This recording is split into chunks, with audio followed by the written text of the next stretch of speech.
Page, and today I am with Ann Patchett, who we are so excited is in our office. Ann lives in Nashville and is a personal favorite of many of our staff and I know many book page readers.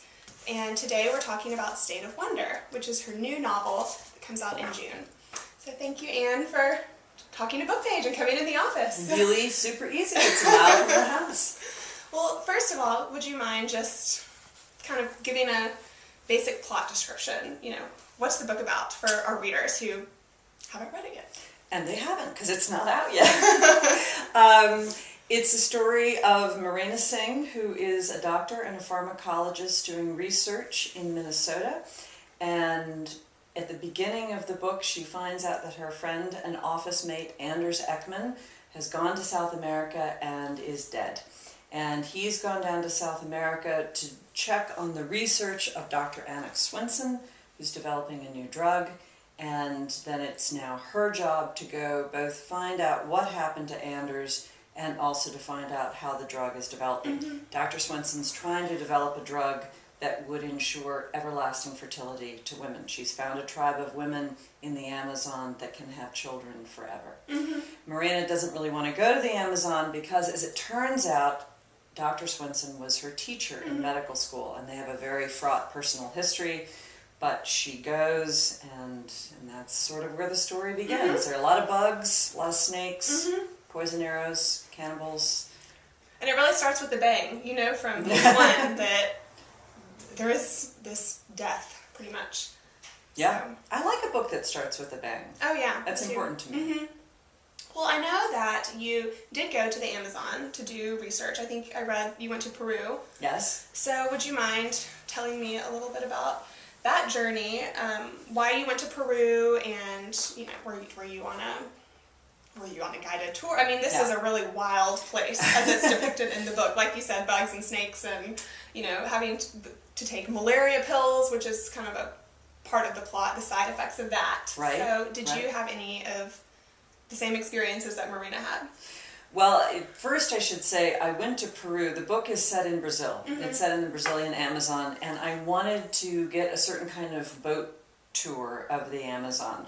And in Brazil I could only find boats that were like ocean liners, huge, or I could find rafts with cockroaches, and I couldn't find anything in between. So I found a boat in Peru that worked out very well, and I figured, oh, the Amazon is the Amazon, you know, which I think is true. And I went for Gourmet Magazine. Okay. Because back in the days of Gourmet Magazine, whenever I needed to do research for a book, I could call them up and say, I need to go to Brazil. Yeah, I read your essay on that in the Wall Street Journal or whatever. They were Sounds really generous. Yeah, I really miss them. So I went on a boat for half the trip, and that was fantastic. It was a gorgeous boat, which was later taken over by pirates and set on fire. Wow. About 2 weeks after we were on the boat, so I was super glad to have missed that. And then afterwards, I went to a jungle lodge, and I stayed too long, and I really went a little crazy. You can't go anywhere in the Amazon by yourself. You can't take the smallest walk unless you have a guide with you. There are so many things that will kill you and eat you. And really, like little frogs, they wouldn't eat you, but they would kill you, the size of your thumbnail. And they have enough poison in their skin to take down 20 men. Yeah, were you frightened by anything while you were there? I mean, what was the... Well, there was actually a point, and this became a scene in the book, where one of the people that we were with on an open boat, we just went out and we would take these day excursions in little open boats, and one of the guys who was just a guest on the trip pulled a giant anaconda into the boat. Just recreationally, and it which is like longer than this table. It was about 15 feet, and about that big around. I mean, it was a really significant animal, and it turns out, I didn't know this at the time, that the man, Greg Greer, who later became a great friend of mine, was a professional snake handler, and a herpetologist, and he went all over the world studying snakes and taking people on tours where he would identify the snakes and the birds. But it was very startling. It would have been startling if one of the guides had picked up the snake, but it was a guest. And he saw it. None of us saw it. He just darted his hand into the water and pulled this giant snake into the boat. The boat was like 10 or 12 feet long. There are not a lot of places to go. It was a little boat. And there is a scene that yes, that echoes that experience. Perhaps not with the right with as pleasant right. thing, without giving too much away. The snake did wrap around Greg very fast. And that seemed a significant problem to me. And he was answering questions while wrestling with the snake. But when I was about halfway through with the book, I was in New York and I was having lunch with some friends, and I was telling them this story of Greg and the snake and the trip, and they were so dumbstruck. When I was telling it, I realized it was such a good story, and that's when I went back and put it in the book. Well, were you surprised by anything that you found in the jungle? I mean, or was surprised by everything I found. There's nobody there. I'm sure that there are people down there, but you just don't run into them. You go for hours and hours and hours and you don't see anybody. And it's not like it's one river. They're just splitting tributaries everywhere. So we would take these little boats every day and go up these tributaries for hours and hours and hours. And I just kept thinking, oh my God, if the guide has a heart attack, we're never getting back. The quality of the air was astonishing. They call it the lung of the world, and it really is true. It's just where the oxygen is being manufactured. And the things that grow and crawl and fly and hit you in the face were phenomenal. Can't imagine. It's like if we were sitting this close together and I took a handful of unpopped popcorn and threw it in your face as hard as I could every 30 seconds, that's what the bugs were like. Wow. Well, this is would normally be kind of a funny question to ask, but it does factor into the book, is whether you took Lariam, this malaria pill, which has these very extreme side effects, can cause you to have terrible nightmares or to have suicidal thoughts. And I did take Lariam, and I didn't have terrible nightmares or suicidal thoughts. However, I had this very rare reaction to Lariam, which was the whole inside of my mouth and my throat burned off. My tongue, everything inside my mouth blistered and peeled and fell off. And you know that feeling if you eat something too hot, have soup that's too hot, and you burn off the top of your tongue and nothing is right for a couple of days? It's not particularly painful, but it's just everything is off. It was that way the whole time I was taking Lariam. Well, at least you didn't get malaria. And when I came back and I told the doctor who had prescribed it to me what had happened, she said, don't ever take that again, because she said the next time it will be much worse. I don't know what that means, that my tongue will fall off or something.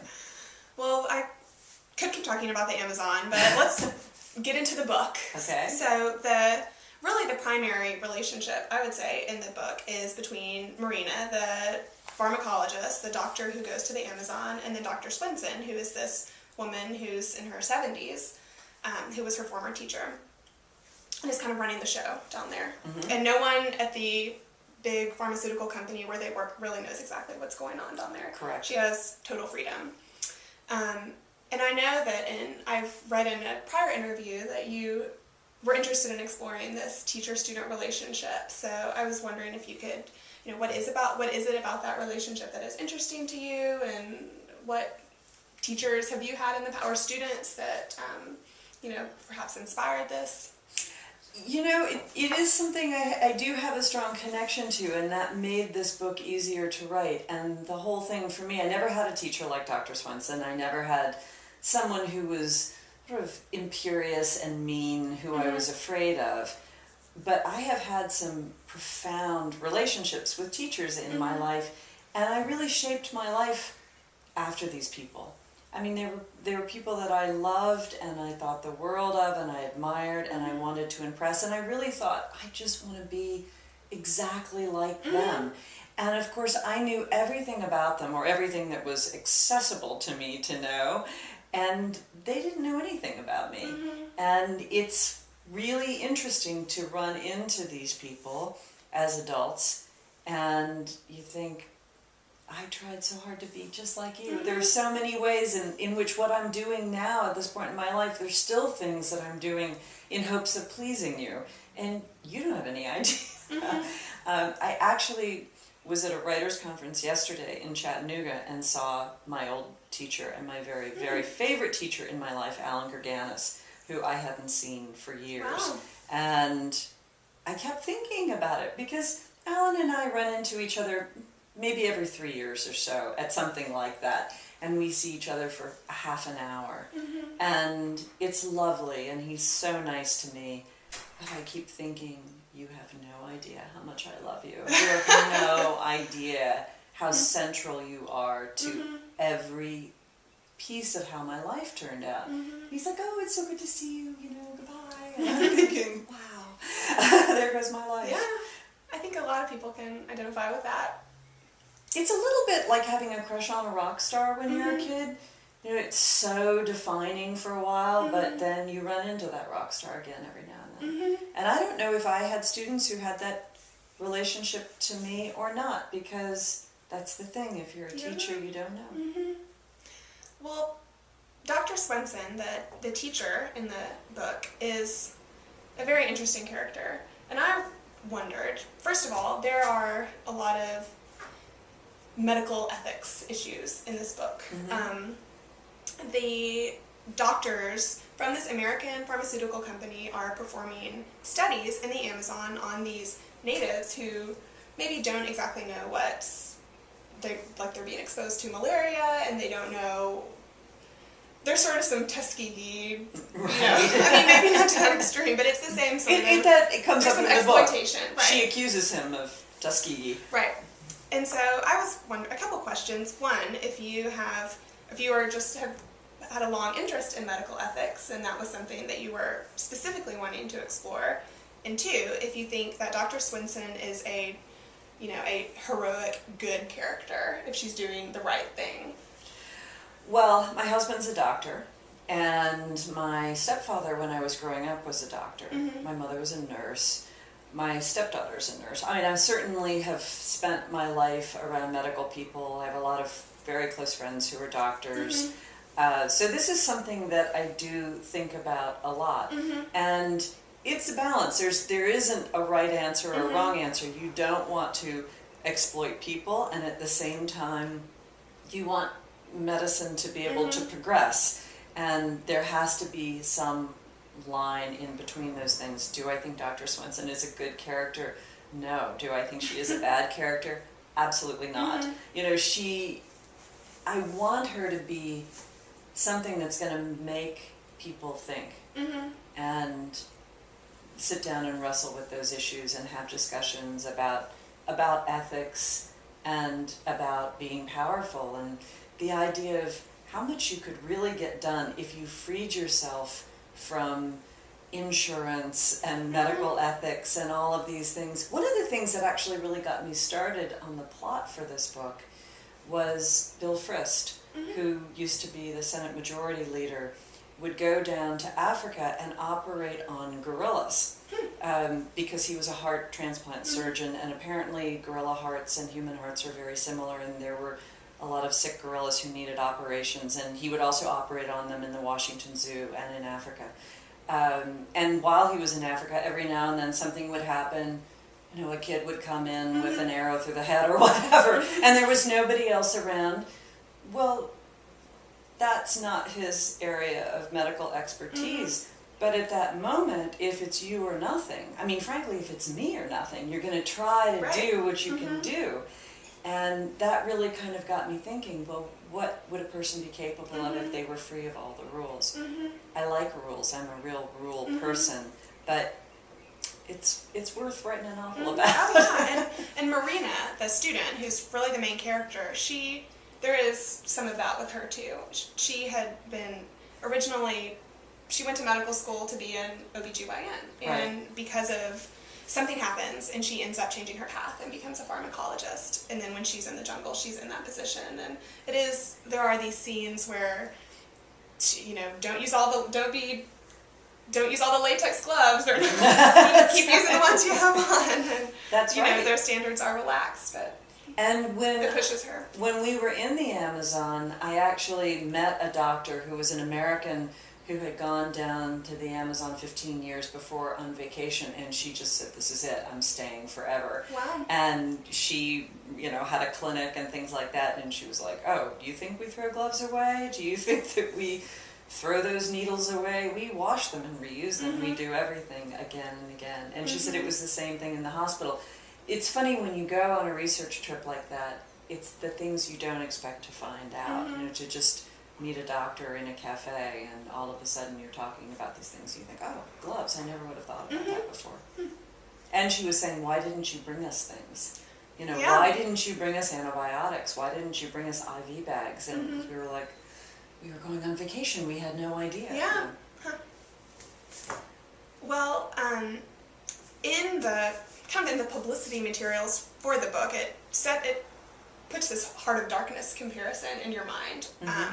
Even before I read the book, I knew that it was sort of a Heart of Darkness journey, and it really does echo the story in terms of the journey into the jungle and the levels of darkness when she's there.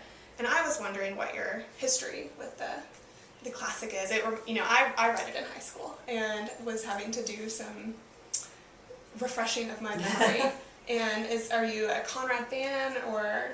I'm a Conrad fan. I would say that very mildly. I'm not a Conrad buff. I didn't at all set out to write Heart of Darkness. And in fact, I was setting out thinking about The Ambassadors, the Henry James novel, where the character is sent to Paris to bring back the son who has gone astray. And I think it's a pretty classic theme. Character A is sent in to find character B who's gone missing. And that was thematically what I was thinking about. But I have to say, when I got halfway through the book, I thought, "Oh, this is going much towards Heart of Darkness."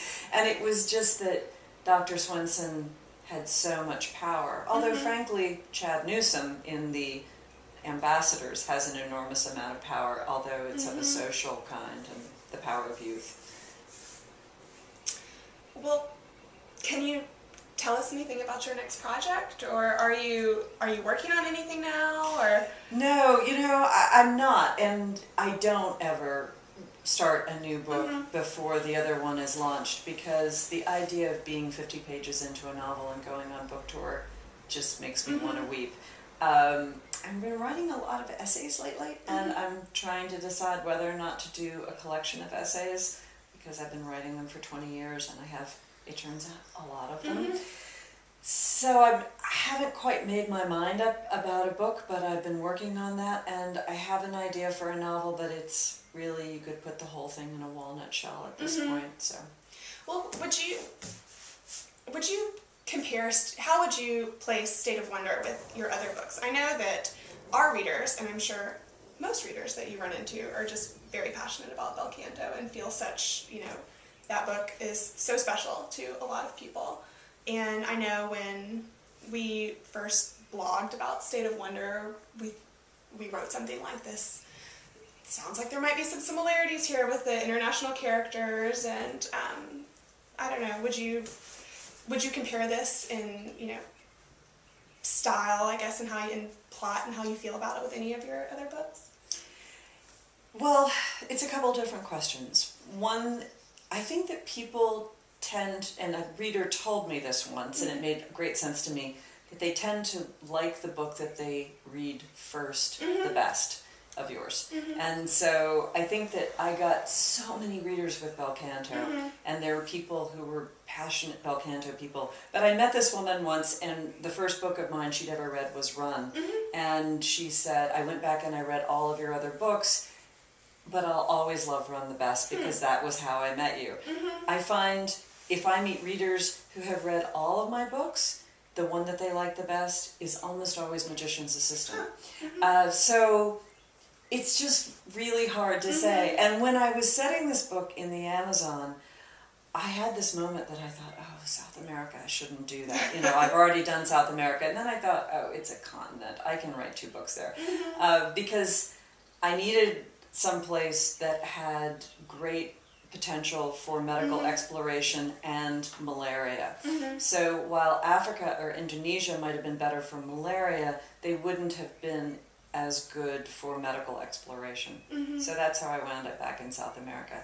And I think that actually there's a way in which structurally this book is more like Magician's Assistant than any of the other books, because it's a limited third-person narrator. And Morena Singh is similar to Sabine, who was the heroine of Magician's Assistant, in that the whole book is told from her point of view. Mm-hmm. Well, we always ask, or I like to ask authors who come in, and we spoke about this a little bit before, but just what you're reading recently and what you're recommending. Oh, okay. Well, I've been reading a lot of galleys lately, so it depends on when this will air, as to whether or not people will actually be able to get these books. But I've read 3 great galleys. The best, my very favorite, is called The Family Fang by Kevin Wilson, and that will be out in August. It's a phenomenal, funny, strange book about parents who are performance artists who have 2 small children, and they make the children participate in their performance pieces, which are just about crowd disruption and how they have this bizarre family life that sort of gives you an insight into how bizarre family life in general can be. Just read another galley called Song of Achilles by Madeline Miller, which is a retelling of the Iliad, and beautifully done. And I actually ordered up a copy of the Iliad, which I haven't read since college, thinking, okay, I'm ready to do this again. It was so different. It was really exciting to read. And another book, and I'm not going to be able to remember the woman's name, 10,000 Saints, that's also coming out in the fall. Yes, it's a Harper book.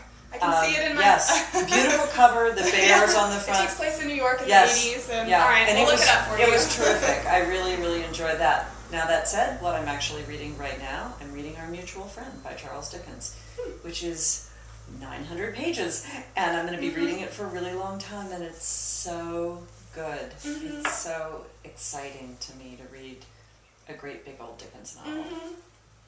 Well, I assume you're kind of gearing up to go on tour here in a month and a half. Yeah. So is this something that you enjoy, talking to readers? What is your favorite thing about that experience? It's really hard. I mean, I know, I don't love it. A lot of hotels. And this one is incredible. I'm going to be in the UK. Wow. I'm touring in the US for a month without coming home. A month. It's a city a night.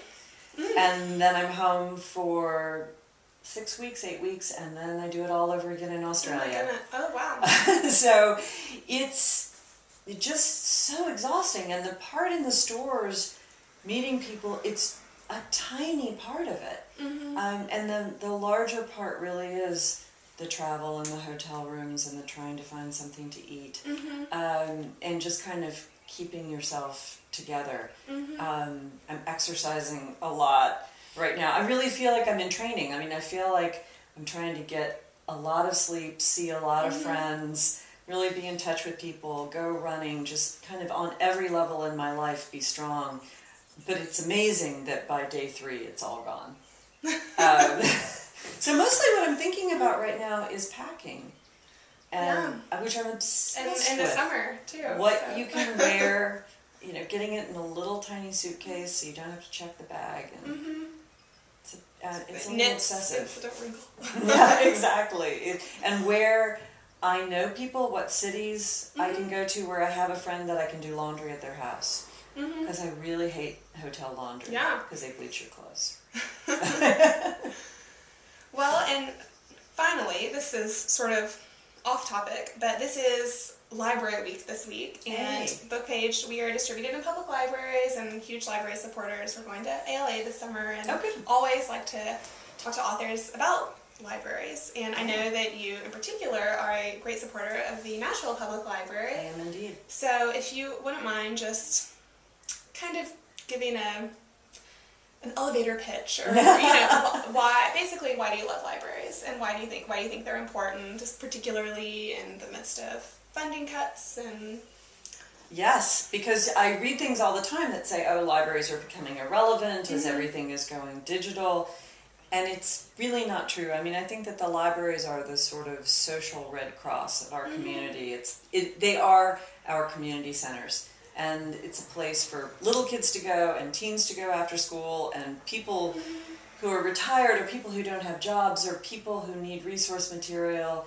It's more than just where you go to check out books. It's the center of our community.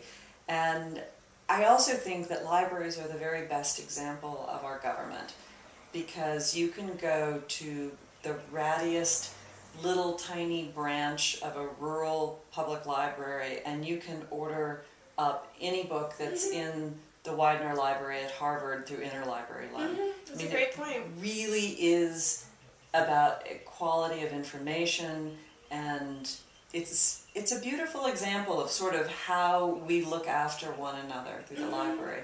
So I'm very passionately supportive, and I love libraries as buildings. Anytime I go to a city, I always go to visit the library, and I love to see the different libraries and what people are doing.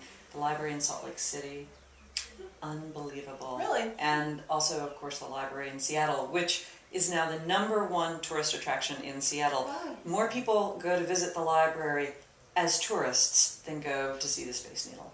Huh. Yeah. I had no idea. There you go. A library fun fact for you. Well, I know you are speaking at the Nashville Public Library this summer, doing a reading in the end of June, I believe. Yeah, I think that's right. So we will, I'm sure, be there then too to talk to you more about the book. But Great. Thank you so much for speaking with me today about State of Wonder, and pick it up in June, readers. I think you'll enjoy it. Thank you so much. Thank you.